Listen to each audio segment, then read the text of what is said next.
My name once again is Makinde Temitope, the lead pilot and GIS analyst at Geoinfotech. Okay, I'll be giving you a bit of what drone is all about. I believe you must have heard a lot about what drone and how we can integrate this drone in the mining and construction sector. And so basically, the professionals do call drones UAV. Some call it UAVs. So I'll be explaining the difference between those things. And some call it drone, all right? Those are the commercial way of operating drones and all of that. But most professionals call it unmanned aerial vehicle.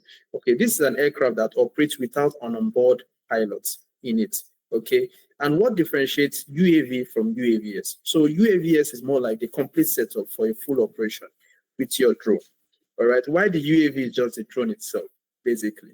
You understand? It's just a drone. So when you're combining the controller, the software, the drone itself, the antenna for long distance operation, that is UAVs. You can combine other stuff like GPS, radios, and stuff like that. All right. So some terminologies comes in place, and some people they get confused at this point. All right. There are some drones, okay, that are basically differentiated based on their size. All right. Now we have small unmanned aerial vehicle system. They are still drones.